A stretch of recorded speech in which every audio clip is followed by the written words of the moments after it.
The first time I realized something was wrong, it wasn't because of a missing dollar or an unread message.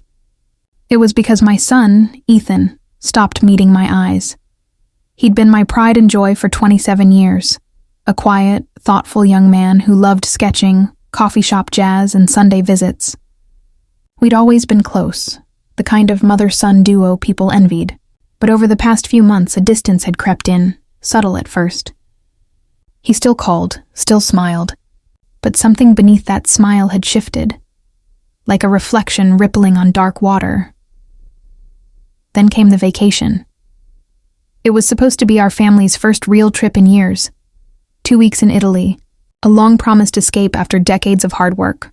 I'd spent my life teaching, saving every extra dollar, dreaming of a time when I could finally live without a schedule. And when Ethan insisted on handling all the bookings and expenses, saying, "Mom, let me take care of you for once," my heart swelled with pride. But that pride was misplaced, because what I didn't know was that the vacation didn't exist, and the $70,000 I'd transferred to him, money I thought was going toward flights, villas, and tours, had vanished into something I couldn't yet imagine. It began with excitement. Ethan had texted, "Everything's booked, Mom. We're flying out next Saturday. Get your passport ready!" I could still feel that rush of joy, standing in my kitchen, coffee cup trembling slightly in my hands. I'd been waiting my whole life to see Rome, to walk through Florence's cobbled alleys, to taste real gelato under a summer sun. I remember packing that night. I even bought new shoes, though the heels pinched. I told everyone, my colleagues, my sister, my best friend, Lydia. They all said, "You deserve this, Clara," and I did. God, I really thought I did. Then, the day before the flight, Ethan called. His voice was tight, almost rehearsed. "Mom, there's been a change. Some logistical issues. But don't worry, I'll fix it." He promised everything would be sorted by the next morning. But morning came, and there was no call, no flight confirmation, no sun at my door. Just silence. Thick, deliberate silence. I called him.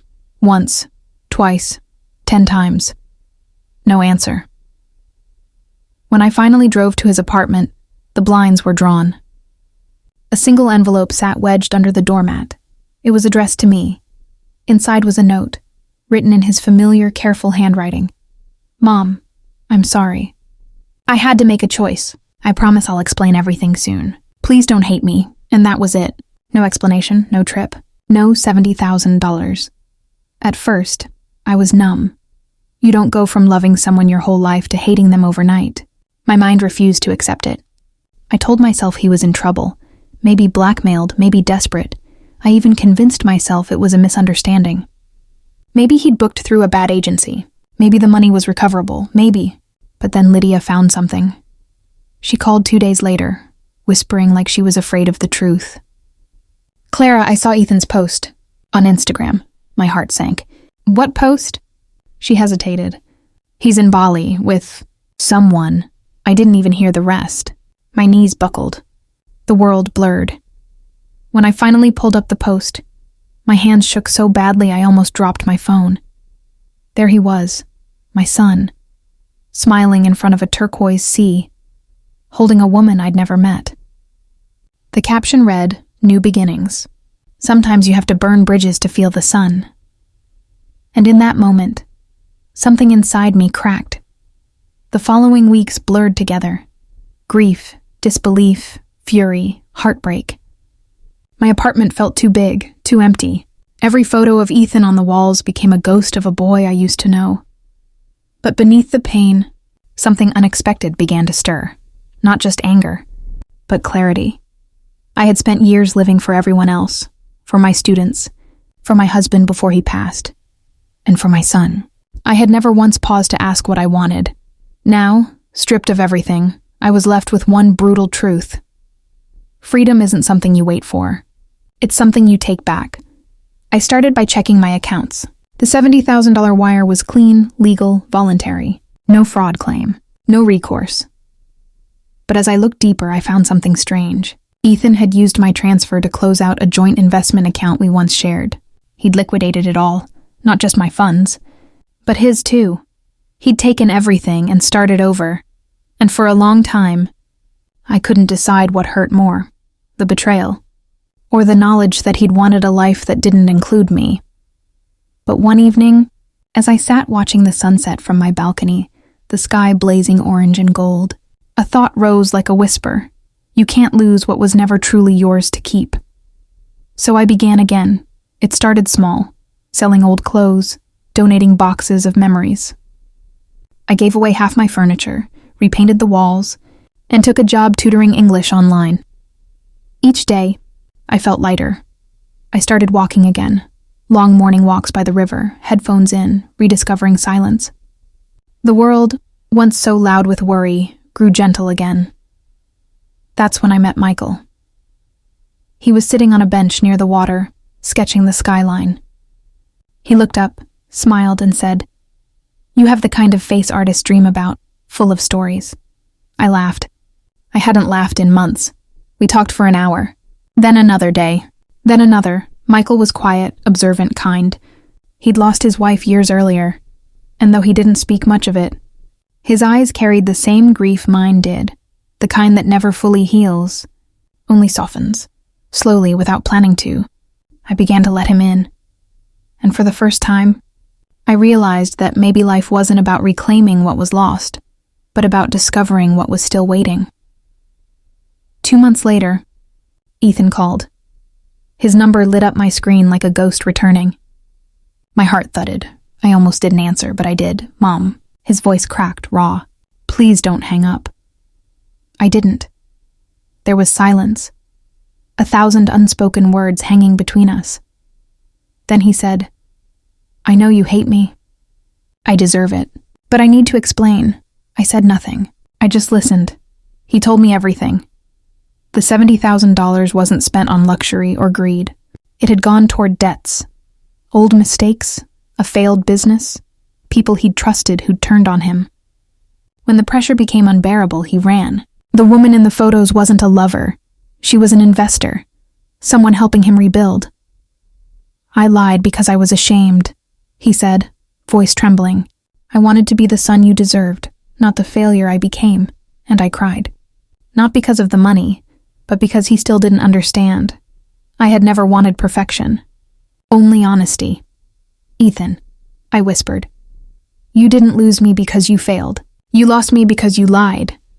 There was a long pause. Then softly he said, "I know, and I'll spend the rest of my life trying to make it right." I wanted to believe him. I really did. But something inside me had changed. The version of myself that once lived only for others, she was gone. So I told him the truth. "I forgive you, but I'm done waiting for anyone to save me."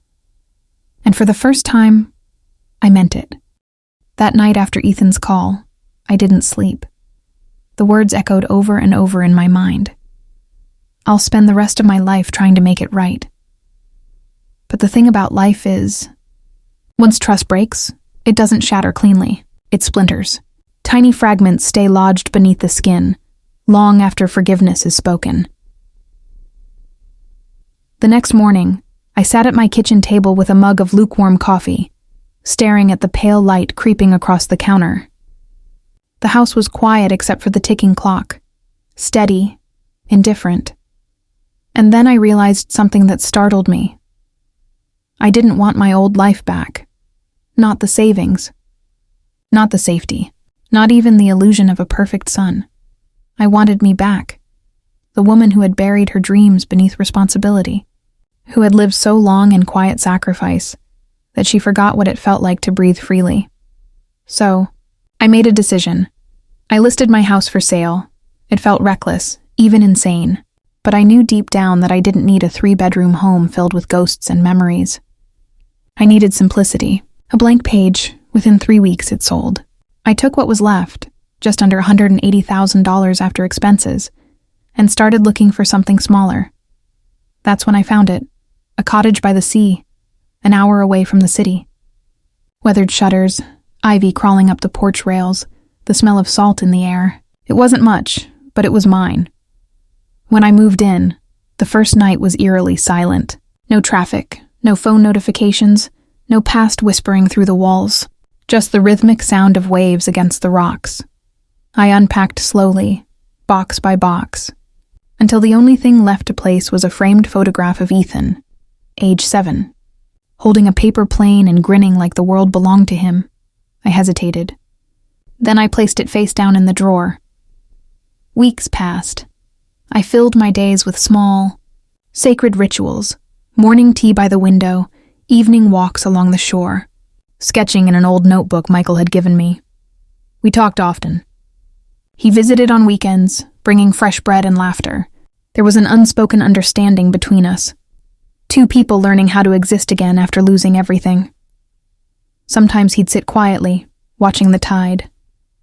"Funny thing about the ocean," he said once, tracing the rim of his cup. "It takes and gives back in its own time. You just have to stop fighting the current." I smiled, feeling the truth of it settle in me. For the first time in years, I didn't feel lost. I felt found. Then one evening, I received a letter. No return address. Just my name, written in the familiar tilt of Ethan's handwriting. Inside was a single page and a photograph. The letter read, "Mom, I paid back what I could. The rest will come. I'm working now, honest work. I don't expect forgiveness, but I hope you'll one day let me visit. Love, E." And in the photo, Ethan standing in front of a small repair shop, grease on his hands, a faint smile on his face. I pressed the photo to my chest, tears slipping down my cheeks. It wasn't redemption yet, but it was a start. Months rolled into seasons. Michael and I grew closer, our bond steady and unspoken. He'd paint while I read, our silence comfortable, like two songs that harmonized without effort. One autumn afternoon, we sat on the porch watching the storm roll in, clouds bruised and heavy, the air electric with rain. He turned to me suddenly. "Clara, have you ever thought about what freedom really means?" I looked out at the sea, the waves thrashing against the rocks. "I think I'm still learning," he smiled. "Maybe it's not about escaping. Maybe it's about accepting that the past happened, and choosing peace anyway." I turned that over in my mind for days. A few weeks later, I got another call, this time from an unknown number. "Mrs. Collins?" A woman's voice asked. "This is from St. Anne's Hospital. Your son listed you as his emergency contact." My world tilted. "What happened?" "He's stable now. He was in a minor accident at a work site. He asked for you." My heart slammed against my ribs. For a moment, every instinct screamed, "Don't go. Protect what's left of you, but love is a stubborn thing. It doesn't fade just because it's bruised." So I went. When I entered the hospital room, the smell of antiseptic hit me, sharp, sterile, unforgiving.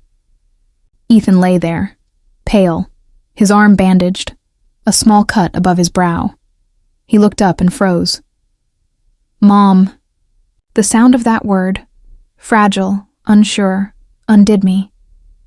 I walked closer, the air thick with years of silence. "Hi," I said softly.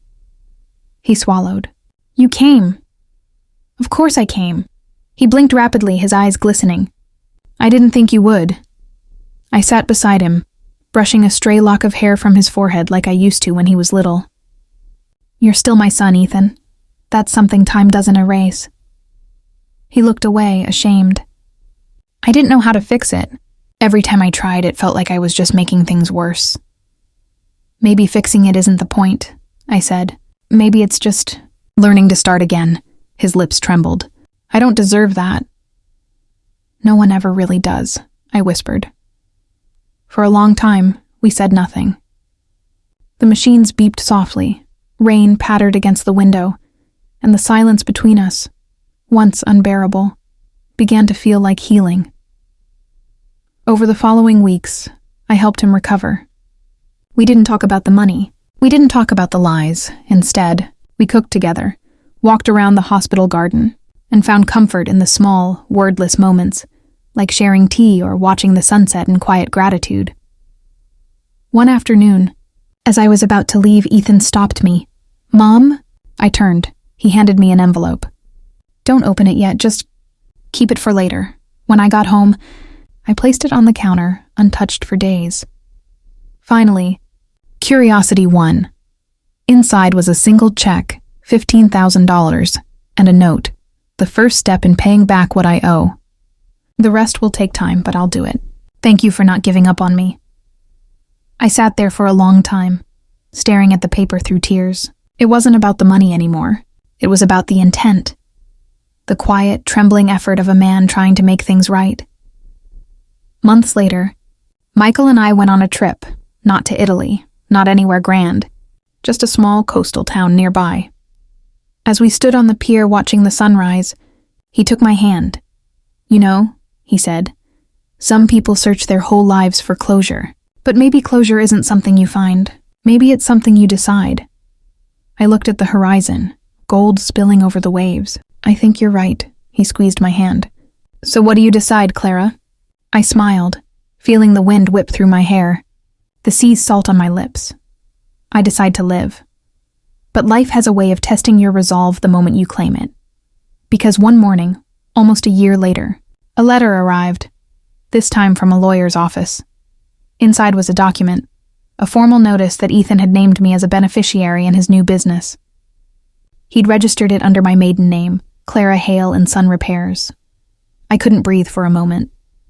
In the attached note, he wrote, "You once told me freedom is something you take back. This is me trying to give some of it to you." That night, I sat on the porch, moonlight silvering the water. I thought of everything, the lies, the loss, the rebuilding. I realized something profound. The $70,000 I thought had destroyed me had, in truth, liberated me.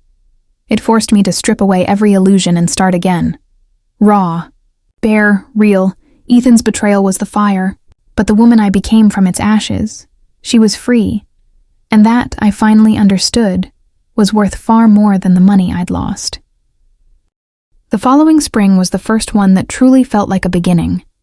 The air was clean, the sea brighter, the garden around the cottage bursting with color. I planted marigolds, lavender, and a small lemon tree that Michael helped me lift into the ground.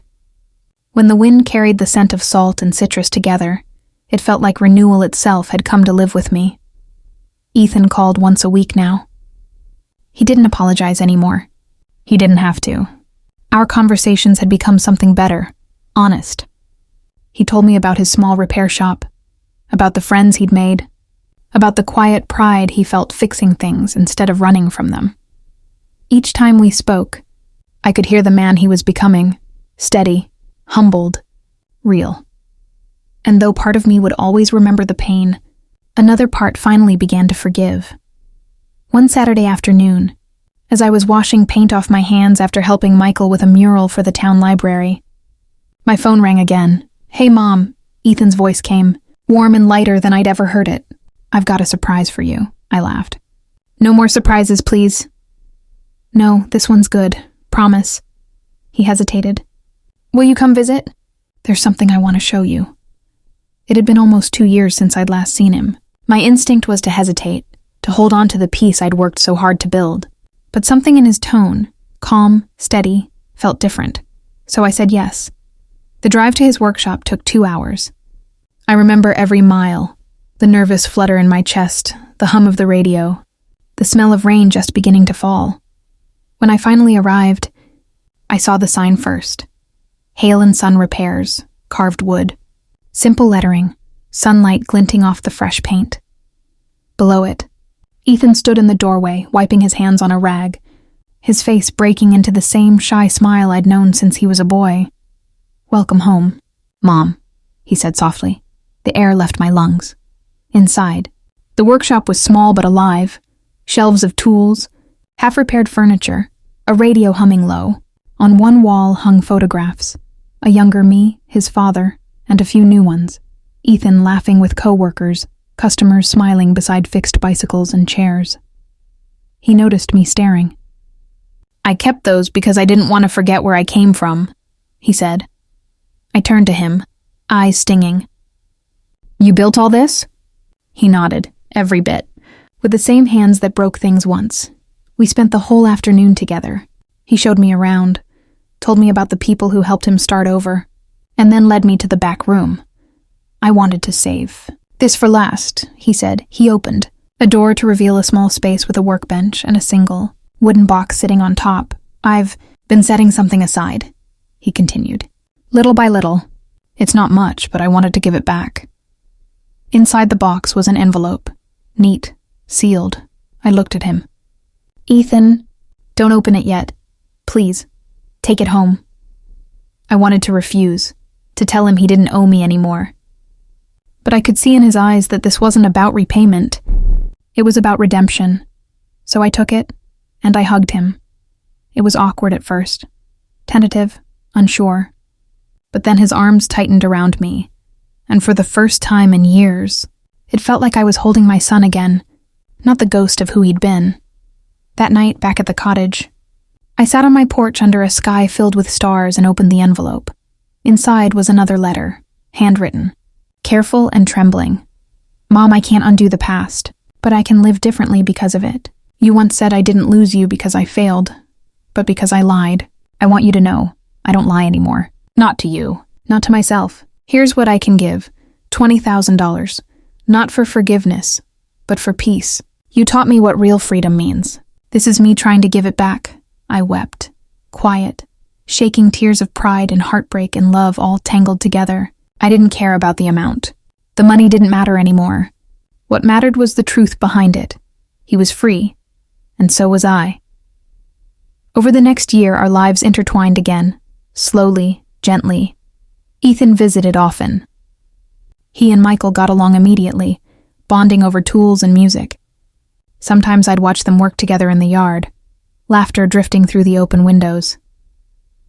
There were moments I'd catch Ethan glancing at me, not with guilt anymore, but with gratitude. And I realized that forgiveness, once given, doesn't diminish you. It expands you. It gives you space to breathe, to love again without fear. Then came the letter that changed everything. Again. It arrived on a warm summer morning. Ethan had been helping a nearby orphanage fix their playground equipment, and a journalist had written a piece about it, about his story of rebuilding, of second chances. The letter came from someone who'd read that article. "Dear Mrs. Collins," it began, "I am writing to you because I once knew your husband. He spoke often of you and your son. I wanted to let you know that before he passed, he left something in my care, something he wanted your family to have when you were ready. Attached was an address. I didn't know what to expect. But 2 days later, I drove out there, heart thudding. It was a small storage unit. The man who met me, Mr. Avery, handed me a key. Inside were boxes filled with old photographs, journals, and a sealed envelope addressed to me in my late husband's handwriting. I opened it, hands trembling. "Clara, if you're reading this, it means you found your way back to yourself. I always knew you would. The savings I left behind, a small insurance policy, are meant to remind you that you were never meant to live small. Take this money and do something that belongs only to you." Tears blurred my vision as I opened the attached file. A modest account worth just over $70,000, the same number I'd lost. I laughed and cried all at once, shaking my head at the strange symmetry of it all.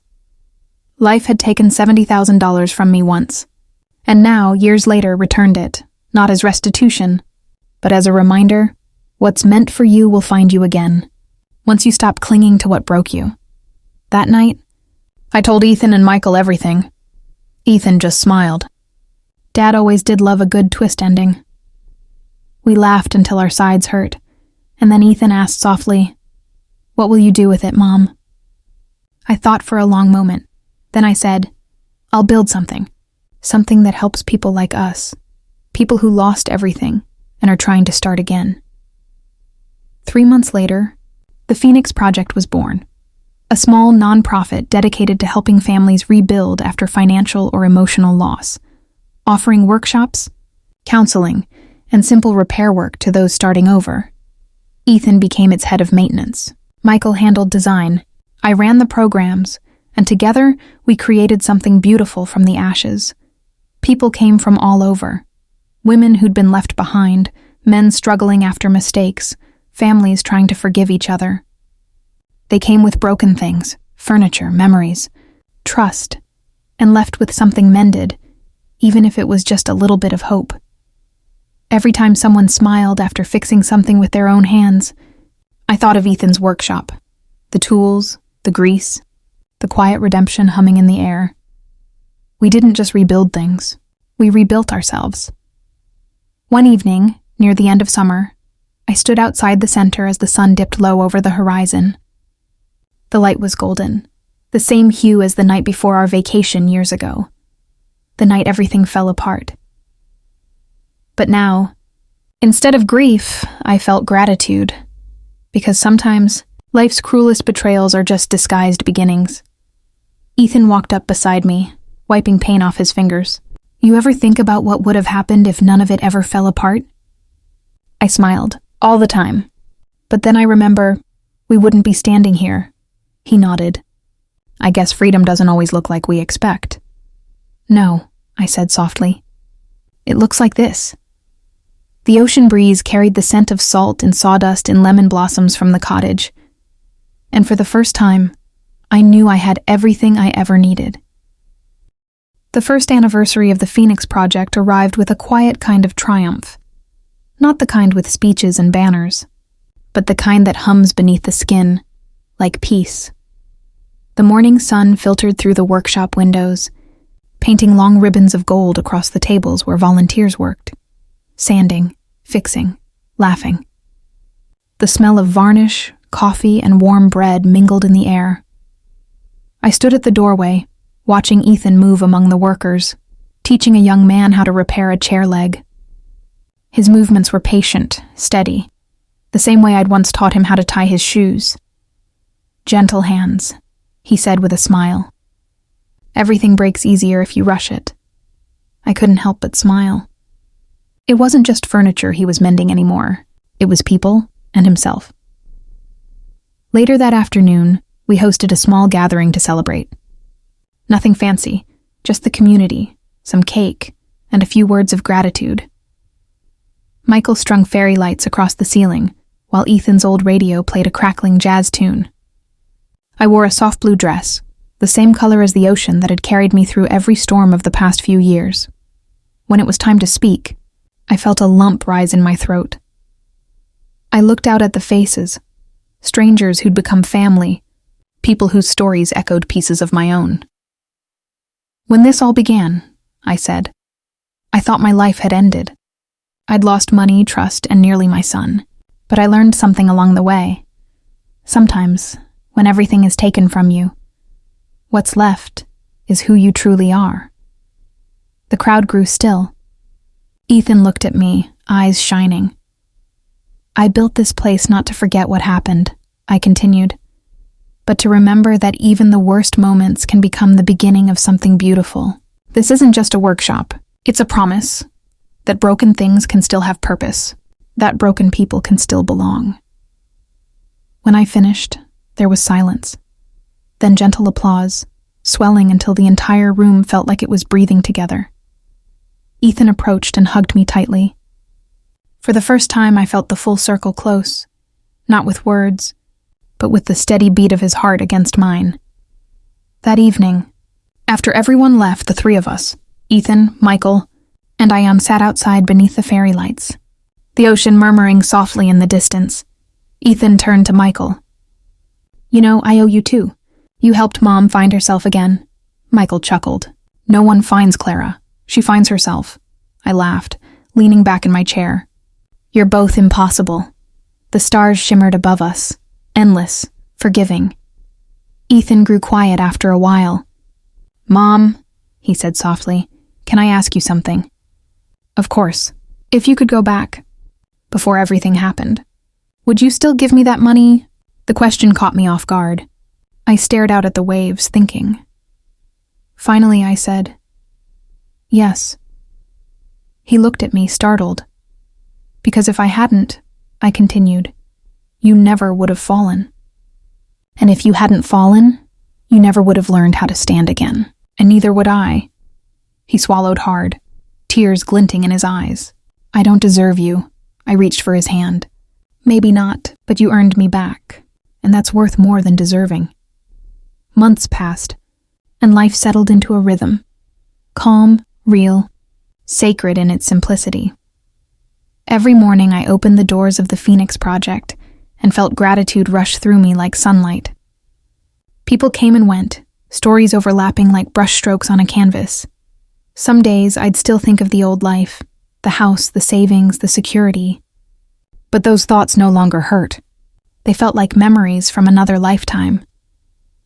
One day, a woman came into the workshop, middle-aged, eyes hollow, clutching a small wooden box. She said quietly, "My son and I haven't spoken in years. I found this while cleaning. It's broken. I can't seem to fix it." Ethan smiled gently. "Let's see what we can do." I watched as he opened the box, replaced a hinge, polished the surface. When he handed it back, she burst into tears. "It plays music again," she whispered. Ethan just nodded. "Sometimes it just needs patience." As she left, I felt a lump form in my throat. That woman had once been me, lost, desperate, holding something she couldn't repair. And now my son was the one teaching others how to mend. It was the most beautiful kind of symmetry. By the end of that year, we expanded the project. Small grants, community support, a website that Michael built. Donations began pouring in. Ethan worked tirelessly, refusing to take a salary. "Every cent goes back into it," he insisted. One evening, I found him still at the workbench long after closing. "Go home," I said gently. He looked up, exhausted but smiling. "Home's right here," and in that moment, I saw him clearly, not as the boy I'd raised, or the man who'd hurt me, but as the person he'd become, resilient, humble, kind, the kind of man his father would have been proud of. A year later, on a crisp October morning, I stood once again by the sea, the same stretch of coast that had once been my refuge. The lemon tree I'd planted had grown tall, its branches heavy with fruit. I picked one and inhaled deeply, sharp, bright, alive. Behind me, Ethan's laughter drifted from the cottage. Michael was painting on the porch, his brush moving in quiet, thoughtful strokes. I closed my eyes and let the sound of the waves fill me. For the first time, I realized that freedom hadn't come from money or revenge, or even forgiveness.